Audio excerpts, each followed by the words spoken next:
कि आप इस बार स्टार प्रचारक की भूमिका में हैं, स्टूडेंट एक्टिविस्ट से लेकर के स्टार प्रचारक, कौन सा रोल ज़्यादा मज़ा आ रहा है आपको और थोड़ा सा मिस कर रहे हैं? क्योंकि अभी आपने देखा कॉमरेड दिव्या थी यहाँ पे, थोड़ा सा वो नोक झोंक देख के थोड़ा लगा कि अभी थोड़ा डफली वफली ले करके हम भी कूद जाते हैं।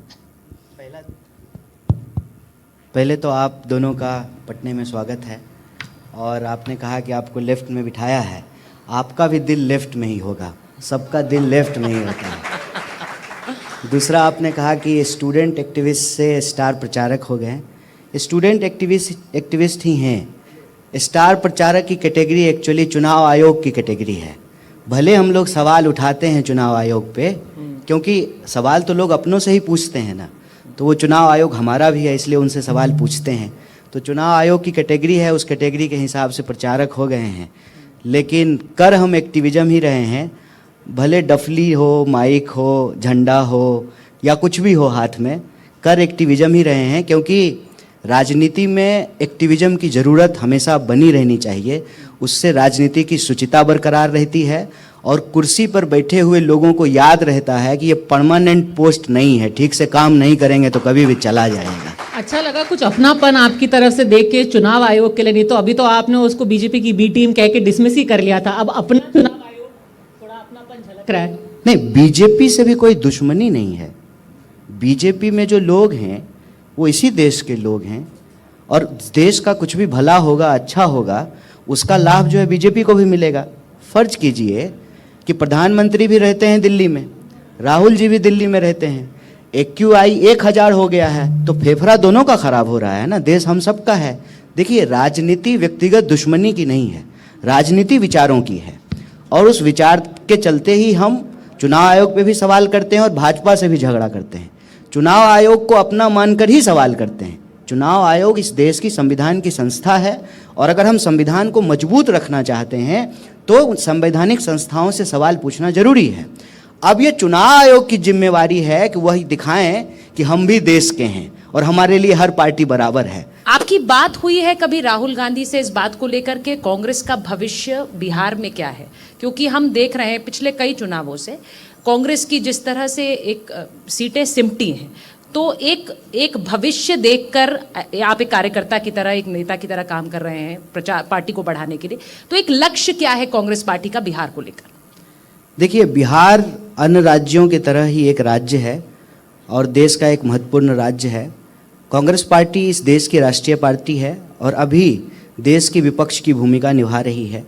राहुल गांधी नेता प्रतिपक्ष हैं, तो स्वाभाविक रूप से एक विपक्ष के तौर पे जैसे हम अन्य राज्यों में काम करते हैं, बिहार भी हमारी प्राथमिकता में है।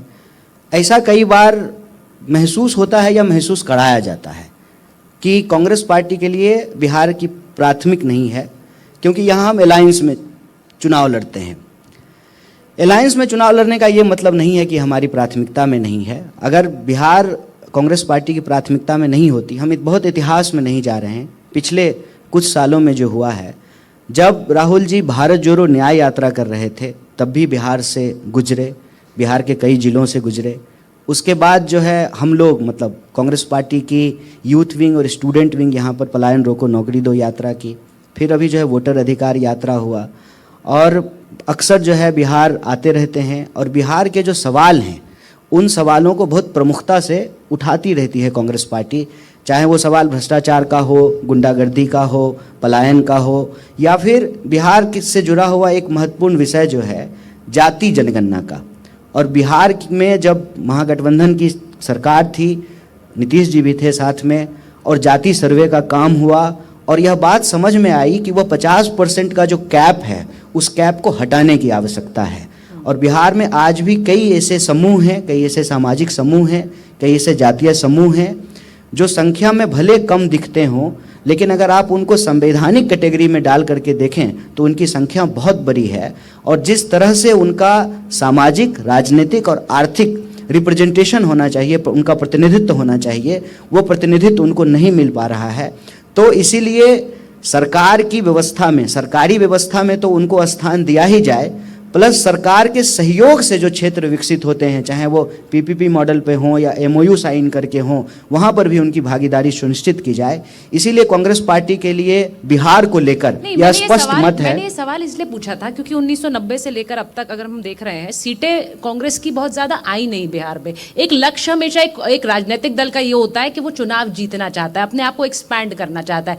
बिहार को लेकर क्या गलत हो रहा है कि कांग्रेस पार्टी के नंबर यहाँ पर बढ़ नहीं पा रहे हैं? और उसमें मैं एक ये सवाल जोड़ दूं, क्योंकि आप अगर अपने को थोड़ा विस्तार करने की कोशिश कर रहे हैं, पिछले के मुकाबले इस बार तो आपको कम सीटें मिली हैं लड़ने के लिए। पिछली बार आप 70 पे लड़े, इस बार सिर्फ 61 पे लड़े, जबकि आरजेडी ने सिर्फ अपनी एक सीट कम की है, 144 पिछली बार, 143 इस बार। आपको लगातार कॉम्प्रोमाइज करने की जरूरत क्यों पड़ रही है एक राष्ट्रीय पार्टी को?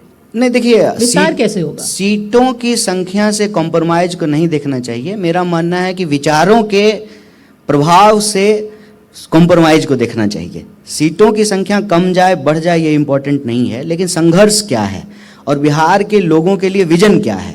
बिहार में अगर हमारी सरकार बनती है तो हम क्या बिहार के लोगों के लिए करना चाहते हैं, ये इंपॉर्टेंट है। जहाँ तक एक्सपेंशन का सवाल है, देखिए, कुछ राज्य ऐसे हैं देश के जहाँ हमारी लड़ाई सीधे तौर पे बीजेपी से है और ऑलमोस्ट 2 पार्टी सिस्टम वहाँ पे बन चुका है। खास करके जो पश्चिम के राज्य हैं और सेंट्रल इंडिया के जो स्टेट हैं, साउथ के भी कुछ राज्य हैं। लेकिन हिंदी पट्टी में, खास करके उत्तर प्रदेश और बिहार में, यहाँ पर जो रीजनल पार्टी है वो रीजनल पार्टी दोनों ही तरफ से, अब उत्तर प्रदेश में स्थिति अलग हो गई है, सपा और बसपा की लड़ाई में भाजपा के मुख्यमंत्री बन गए हैं, लेकिन आज भी बिहार में भी या बंगाल में भी जो रीजनल पार्टी है वो दोनों ही अलायंस को जो है लीड करती है। और बिहार को लेकर के भी मैं एक बात आपको कह दूं कि ये परेशानी हर नेशनल पार्टी के लिए है कि यहाँ पर रीजनल पार्टी के साथ उनको रहना पड़ेगा। अब देखिए, 1 मिनट के लिए आप भाजपा का ही उदाहरण ले लीजिए। एक चीज, क्योंकि भाजपा जदयू की सीट पिछली बार से कई कम हुई है। भाजपा और जदयू अब एक समान सीटों पर लड़ रहे हैं, 101-101। उल्टा मैंने आपको जैसे बताया, आप 70 से 61 पर आ गए और तेजस्वी यादव जो है 144 से 143 पे ही है। आंकड़े आपके बिल्कुल वहां दुरुस्त हैं। इक्वल आ गए और आप अभी भी पीछे हैं, क्यों? आंकड़े आपके बिल्कुल दुरुस्त हैं। उसमें जो हमने आपको कहा कि हमारे लिए संख्या नहीं सहयोग महत्वपूर्ण है। हम नहीं चाहते हैं कि रीजनल पार्टी को समाप्त करके जो है ना अपना मुख्यमंत्री बना लें। भाजपा इस बात को लेकर के बिल्कुल स्पष्ट है। नीतीश जी के साथ वही किया जाएगा जो एकनाथ शिंदे के साथ किया गया है। फर्क ये है कि वहां पर शिंदे जी पहले आए, शिवसेना को बाद में समाप्त किया गया। यहाँ जेडीयू को पहले मिला लिया गया है, नीतीश जी को बाद में समाप्त किया जाएगा। ये होना है। अगर एनडीए को बहुमत आएगा तो ये होना है, और तब आपको यह बात जो मैं कह रहा हूँ ज्यादा क्लियरली समझ नहीं। ये आरोप आप बार बार लगाते हैं कि वो एकनाथ शिंदे के साथ जो किया महाराष्ट्र में वो यहाँ होगा। आरोप नहीं लगाते हैं, ये सच है, ये होगा। आप प्रधानमंत्री जी के भाषण को सुनिए। हाँ। प्रधानमंत्री जी एक रैली में खुलेआम बोले कि जब एनडीए का मुख्यमंत्री बनेगा तब बिहार में विकास होगा। मतलब अभी एनडीए के मुख्यमंत्री नहीं है नीतीश कुमार जी? क्या 20 साल से जो है एनडीए की सरकार नहीं है बिहार में? फिर ये बोलने का क्या मतलब? वो तो महागठबंधन के आपके कांग्रेस के नेता भी बार बार हर चीज में तेजस्वी का नाम नहीं लेते, वो राहुल गांधी का ही नाम लेते हैं। तो मेरा कहने का मतलब एनडीए के मुख्यमंत्री हैं कि नहीं है? नहीं, बिल्कुल है, बिल्कुल। और प्रधानमंत्री भाजपा के नेता हैं, भाजपा और जेडीयू का अलायंस है। सही बात है। 2 डिप्टी सीएम भाजपा से हैं। फिर प्रधानमंत्री का ये कहना कि जब एनडीए का मुख्यमंत्री बनेगा, इसका क्या तात्पर्य? नहीं, मैं इसलिए पूछ रही हूं आपसे क्योंकि कांग्रेस के नेता भी यही कहते हैं कि महागठबंधन, राहुल गांधी, फिर तेजस्वी आते हैं, और कई तो नेता कांग्रेस के तेजस्वी का नाम भी नहीं लेते हैं। तो मैं ये कह रही हूँ कि नहीं, ऐसा नहीं है। वो महागठबंधन के फेस हैं, मुख्यमंत्री का चेहरा है, वो मुख्यमंत्री का चेहरा उनको घोषित किया है महागठबंधन ने। ऐसा बिल्कुल भी नहीं है। पर नीतीश जी पे कंफ्यूजन क्यों है? देखिए, जितना आपको कंफ्यूजन, जवाब दे लीजिए। आप बोल लीजिए पहले। आप दोनों लोग 2-2 मिनट बोलिए, फिर उसके बाद हम 4 मिनट बोलेंगे। नहीं, नीतीश जी पे जो भी कंफ्यूजन था, आज उनका 4 मिनट का आ गया है वीडियो। 4 मिनट में उन्होंने साफ साफ बोला है कि भाई देखिए, मैंने पिछले 20 साल में ये काम किया है, मैं फला काम आगे भी करूंगा, और मैंने अब एक ऐसे बिहार को एक ऐसे पॉइंट पे पहुंचा दिया है जहां पर एक बार बिहारी किसी का कहलाया जाना गाली मानी जाती थी। अब बिहार के लोग जो हैं बहुत ही सम्मान से कहते हैं कि भाई हम बिहार से आते हैं। तो जो भी था कि भाई वो अस्वस्थ है, वो बोल नहीं पा रहे, कर नहीं पा रहे। एक तस्वीर भी आपको दिखाना चाहती हूं। कल जो है कल उन्होंने, जब बारिश हो रही थी बिहार के अंदर, यहाँ पटना के अंदर बारिश हो रही थी, तो लगातार उन्होंने सड़क से जा करके 9 अलग अलग रैलीज की हैं और गाड़ी से गए हैं और हर जगह जा करके वो बाहर भी आए हैं, लोगों से मिले भी हैं। तो अब नीतीश जी के स्वास्थ्य पे जितनी आपको आशंका थी वो तो खत्म हो गई ना? नहीं, मुझे शंका आशंका करने की क्या आवश्यकता है। मैं तो ये कह रहा हूं कि भाजपा की जो नीयत है उसको समझिए। नीतीश जी के स्वास्थ्य को लेकर के हम चिंतित नहीं हैं, हम बिहार के लोगों के स्वास्थ्य को लेकर के चिंतित हैं। बिहार के अंदर जो सरकार बनेगी वह सरकार किनके हितों की रक्षा करेगी, हम इस बात को लेकर के चिंतित हैं। हम इस बात को लेकर के चिंतित हैं कि 20 साल से जो बात हम लोग सुनते आ रहे हैं, मतलब जब कॉलेज में आए थे +2 करने के लिए तब से वो बात सुनते आ रहे हैं। पीएचडी समाप्त हो गई, पीएचडी करते हुए किए हुए भी मुझे 5 साल होने को हैं, वही बात सुनते आ रहे हैं कि बिहार में लॉ एंड ऑर्डर ठीक हो गया है, बिहार में विकास की गंगा बह रही है, बिहार में लोगों को रोजगार और नौकरी मिल रही है, महिलाएं सुरक्षित हैं। तो हम कहते हैं कि आंकड़े तो कुछ और कह रहे हैं। आंकड़े कह रहे हैं कि रोज हत्या हो रही है, बलात्कार हो रहा है, पुल चोरी हो रहा है, चूहा शराब पी रहा है, आईसीयू में मरीज का पाँव कुतर दे रहा है। और विकास अगर हो रहा है तो कैग की रिपोर्ट कहती है कि 73,000 करोड़ रुपए का हिसाब नहीं है बिहार सरकार के पास। जो कैग की रिपोर्ट सब मैं कह रहा हूँ, कांग्रेस पार्टी का रिपोर्ट नहीं कह रहा हूँ। बिहार की स्वास्थ्य व्यवस्था भारत में सबसे वर्स्ट है। और एजुकेशन की बात अगर कोई आकर के करे, खास करके किसी भी पार्टी का कोई प्रवक्ता आकर के करे, अगर वो कॉलेज में पढ़ा रहा हो तो उससे जरूर ये पूछिएगा कि बताइए सिलेबस किस जमाने का चल रहा है, 3 साल की डिग्री 5 साल में क्यों मिल रही है, क्यों जो है पेपर लीक हो रहा है, क्यों बीपीएससी के अभ्यर्थियों को पीटा जा रहा है। ये सब सवाल उनसे पूछिए। और सब कुछ अच्छा हो गया है तो जरा इस नेता सबसे पूछिए कि इनका बच्चा पटना में रहता है, इनका बेटा बेटी यहाँ पढ़ता है, कितना मंत्री है जिसका बच्चा जो है पटना यूनिवर्सिटी में पढ़ रहा है, मगध यूनिवर्सिटी में पढ़ रहा है। ये सवाल जरा उनसे पूछिए। वो सवाल तो आपसे भी पूछा जा रहा है कि आप बिहार की राजनीति छोड़कर के दिल्ली में चुनाव लड़ने चले गए थे, तो बाकी के लोग क्यों ना जाएं बाहर? पढ़ने गए थे मैडम, चुनाव लड़ने तो बाद में गए ना, पीएचडी करने के लिए गए थे। अगर पटना यूनिवर्सिटी की हालत अच्छी होती तो मुझे अपना घर बार छोड़ करके क्यों पे दिल्ली जाना पड़ता, यहीं रहते, यहीं पढ़ते। पर आखिरी चुनाव तो आपने दिल्ली से ही लड़ा ना, लोकसभा का 2024 का चुनाव दिल्ली से लड़ने गए। अब तो हम राजनीति में आ गए हैं और एक पॉलिटिकल पार्टी के मेंबर हैं। पार्टी जहां कहेगी वहां आपको जाना पड़ेगा। आपका चैनल भी तो नोएडा में है, लेकिन आपको पटना आना पड़ा है, आप काम के लिए आए हैं, इसमें क्या है? नहीं तो ये बदलाव की करिए। तो आप बिहार में वापस चुनाव क्यों नहीं लड़ रहे? अब असेंबली का चुनाव हो रहा है, आप लड़ लेते हैं यहाँ से, क्योंकि आप देखिए पार्टी कहेगी तो हम अंडमान निकोबार में जाकर के लड़ लेंगे, इसमें क्या दिक्कत है? नहीं, आप बिहार के हम लोकसभा का चुनाव लड़े थे। लोकसभा का चुनाव देश का चुनाव है और देश में 545 सीट है, जहां से भी पार्टी चुनाव लड़ाएगी वहां से लड़ लेंगे। मोदी जी कौन सा जो है बनारस में पैदा हुए तो पैदा हुए, गुजरात में चुनाव लड़े, बनारस में क्या दिक्कत है? चुनाव में कन्हैया वो इसलिए पूछ रही है कि आप अगर इस चुनाव में प्रचार कर इस चुनाव में क्यों नहीं लड़ रहे हैं? नहीं, इस चुनाव में प्रचार कर रहे हैं तो जब बदलाव की राजनीति की बात करते हैं तो कन्हैया कुमार को भी उस चुनाव में आप चुनाव में उतर सकते थे, आप भी चुनाव लड़ सकते थे, आपने उससे दूरी क्यों बनाई? सिर्फ ये पूछ रहे हैं। अलग अलग काम है ना मैडम, बहुत काम है। हम लोग स्टेज पे बैठे हुए हैं, लाइट चमक रहा है, लेकिन कोई लाइट जला रहा है, कोई कैमरा चला रहा है, कोई आपके लिए सवाल लिख करके दिया होगा, कोई रिसर्च करके दिया होगा। तो ऐसा थोड़ी होगा कि मतलब 1 मैन आर्मी होगी, सब कुछ आप ही कीजिएगा, एम्पायर भी आप ही हैं, बैट्समैन भी आप ही हैं, बॉलर भी आप ही होइएगा, कीपिंग भी आप ही कर लीजिएगा। ऐसे नहीं होगा ना। पॉलिटिक्स एक टीम वर्क है और इस टीम वर्क में जो प्रत्याशी हैं वो उम्मीदवार का जिम्मेवारी निभा रहे हैं, हम प्रचार का जिम्मेवारी निभा रहे हैं और उसी जिम्मेवारी के तहत तो आकर के हम आपसे बात करने आए हैं। इतना टीम वर्क अभी हो रहा है कांग्रेस पार्टी में जैसा आप बता रहे हैं, तो उसमें इस बार क्या आपका एक एस्टिमेट है? क्योंकि टीम वर्क बहुत बढ़िया हो रहा है, सब अलग अलग काम कर रहे हैं, तो कितनी सीटें आपको लगता है कांग्रेस इस चुनाव में ले आएगी, निकाल लेगी अपने लिए? देखिए कुछ एस्टिमेट आपका है? देखिए मेरे पास कोई ज्योतिषी ज्ञान नहीं है। नहीं, किसी के पास नहीं होता। हाँ, किसी के पास नहीं होता है, लेकिन आकलन होता है बतौर एक राजनीतिक दल। वो आपके पास है? हाँ, मेरी कोशिश ये है कि जितनी सीटों पे हम लड़ रहे हैं, जहाँ पे हमारी पार्टी का सिंबल है, इसके साथ साथ जिन सीटों पे हमारे सहयोगी लड़ रहे हैं, 243 की 243 सीट हमारी सीट है और जहां हमारी जितनी क्षमता है, जितना योगदान हम कर सकते हैं, एक दूसरे के साथ सहयोग करते हुए करें ताकि बिहार में महागठबंधन की सरकार बने। बिहार में बदलाव की इच्छा आम जनमानस में है, उनको कोई विकल्पहीनता की स्थिति महसूस नहीं हो, क्योंकि बतौर बिहारी, बतौर वोटर, मैं हमेशा से बिहार का ही वोटर रहा हूँ, आज भी यहीं का वोटर हूँ।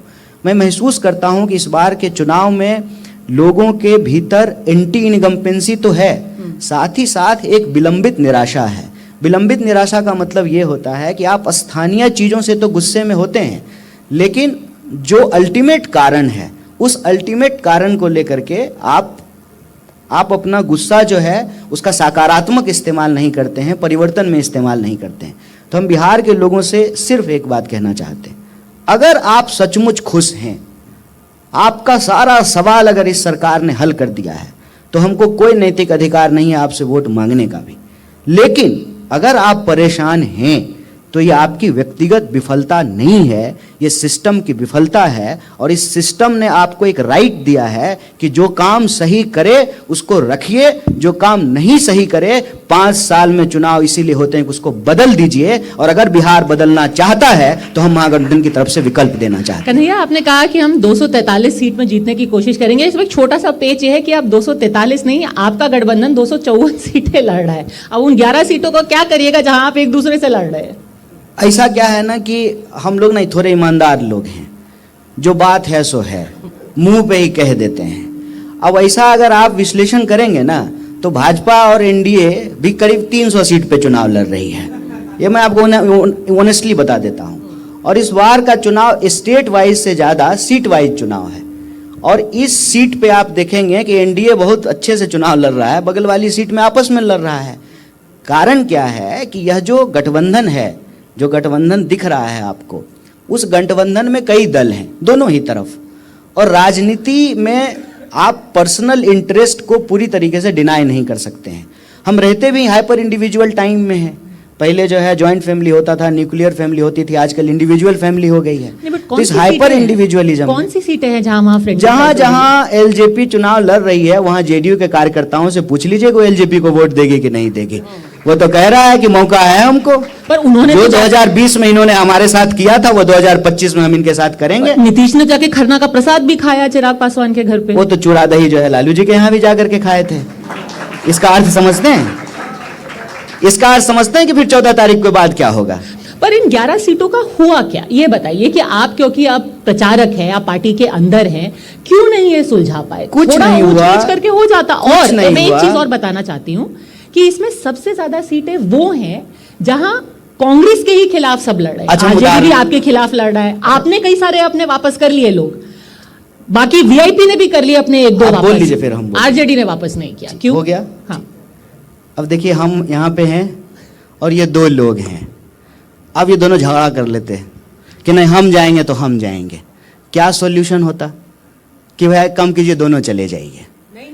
बीच का अगली बार चली जाऊंगी, अगली बार चली जाऊंगी। अभी आप इंटरव्यू कीजिए। आप राजनीति में आइए, फिर आपकी ये भाषा हम सुनेंगे।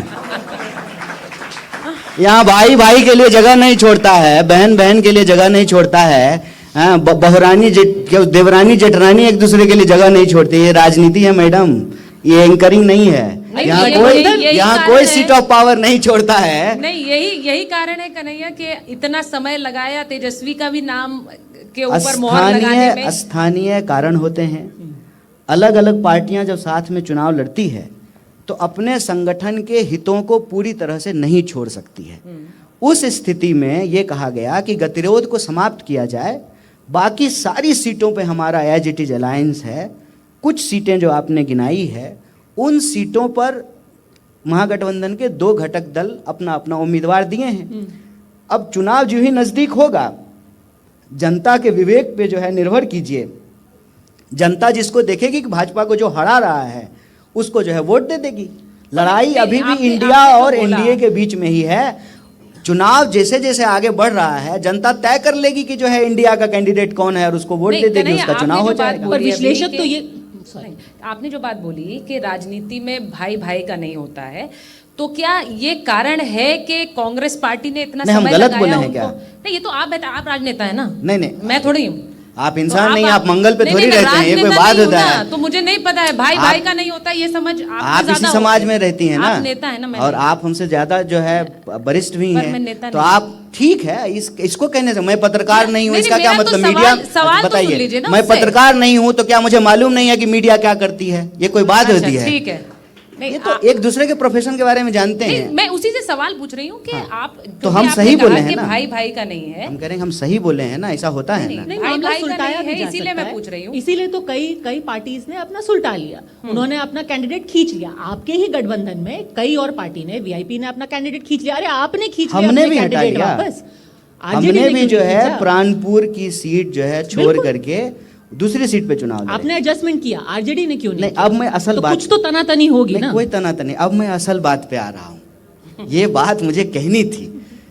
देखिए क्या है ना कि राजनीति में वाद विवाद संवाद राजनीति का श्रृंगार है, और एक दल हो या कई दल हो, कांग्रेस पार्टी जब दूसरे राज्यों में चुनाव लड़ती है जहां कोई अलायंस नहीं है, वहां भी कांग्रेस पार्टी के अलग अलग जो गुट होते हैं उनके बीच में सीटों को लेकर के गतिरोध होता है, और कई बार जो है टिकट बदले जाते हैं। वहां तो कोई अलायंस नहीं है, यहाँ तो अलायंस है, यहाँ तो और कई दल हैं, तो स्वाभाविक रूप से ऐसी परिस्थिति पैदा होगी। नहीं, बिल्कुल पर आप तो स्थिति चुनाव नहीं। जीत रहे हैं ना। हम चुनाव आप चुनाव जीतेंगे जीत और रहे हैं, हम तो फिर चुनाव आपको हम इस बहुत narrative से अच्छे क्या फर्क तरीके पड़ से रहा है? लड़ रहे नहीं, हैं। नहीं, फिर इस और जो narrative से 11 फर्क क्या सीट पड़ है रहा है ना, आपको कन्हैया? 11 सीट, आप तो चुनाव जीत 11 रहे हैं। सीट है, वहां भी लड़ रहे हैं, और वहां भी इंडिया का ही कोई प्रत्याशी जीतेगा, हम उसको इंश्योर कर रहे हैं। और महागठबंधन में सब ठीक है, और सरकार अगर हमारी 14 तारीख को बनेगी इतना ही बोलना तो है हम ना। उन मुद्दों को लागू करेंगे। और हमारा मुद्दा कन्हैया, यह फिर है कि इतना ही शिक्षा, बोलना है, नौकरी, इससे भागीदारी के ज्यादा- सवाल को इससे लागू ज्यादा करेंगे। इससे कम की जरूरत बिहार नहीं की है। जनता अगर बदलाव करना चाहती है तो आपके सामने इंडिया का ऑप्शन है। ठीक है। इंडिया के 20 साल के, एनडीए के 20 साल के इस गुंडा राज को समाप्त कीजिए और बिहार के विकास के लिए बदलाव की बयार को आगे बढ़ाइए। महागठबंधन को अपना मैसेज एक चीज ठीक साफ है। कर दें, क्या वो दिन भी आएगा जब कन्हैया कुमार भी इस राज्य की राजनीति का हिस्सा बन करके विधायक का या किसी और पद का चुनाव लड़ेंगे? देखिए, वापस बिहार आइए ना, बदलिए बिहार। हम बिहार में ही हैं। प्रशांत किशोर जैसे लड़ रहे हैं, आप भी लड़ लीजिए। अच्छा, प्रशांत किशोर जी लड़ रहे हैं, बहुत शुभकामनाएं हैं उनको। उनकी पार्टी तो लड़ रही है। हम राजनीति को ऐसे देखते हैं कि हम मतदाता हों या नेता हों या कार्यकर्ता हों, राजनीति हमारे जीवन से जुड़ी हुई है। मैं तो ये कहता हूँ कि हमारी पैदाइश से पहले ही हमारे साथ राजनीति जुड़ जाती है, और इस देश का नागरिक होने के चलते, बिहार का नागरिक होने के चलते, बिहार प्रदेश में हमारा जन्म हुआ है उसके चलते, हमको जो भी भूमिका मिलेगी हम उसको जरूर निभाएंगे। आपका? नहीं, आप निभा मन रहे है हैं आपका उस कि एक दिन लड़ेंगे विधायक का चुनाव यहाँ? पार्टी जो कराएगी करेंगे, उसमें क्या है। आपका मन क्या है? अब हमारा मन पूछिएगा उसका क्या मतलब। हमारा मन अच्छी अच्छी किताबें पढ़ने का है, दुनिया देखने का है, हमारा मन नए दोस्त बनाने का है, उसका कोई मतलब है। एक बात जान लीजिए, राजनीति में हमारा होना एक संयोग है, जीवन की सतत यात्रा है। और आज जब हम राजनीति में हैं, इसको सहर्ष स्वीकार करते हैं, और बिहार में हम पैदा हुए हैं, और हमको बिहारी होने का कोई ग्लानि नहीं है, हमको गर्व है बिहारी होने का, और हम बिहार की सेवा जरूर करेंगे। आपने बोल दिया ऑल इज वेल इन महागठबंधन, हमने मान लिया। अब उस 14 तारीख का इंतजार करते हैं, जो आप जीत का दावा कर रहे हैं उसका भी इंतजार कर लेते हैं कि 14 तारीख को होगा क्या। दोनों दल लड़ रहे हैं, बिहार की जनता तय करेगी। बहुत बहुत धन्यवाद आपका।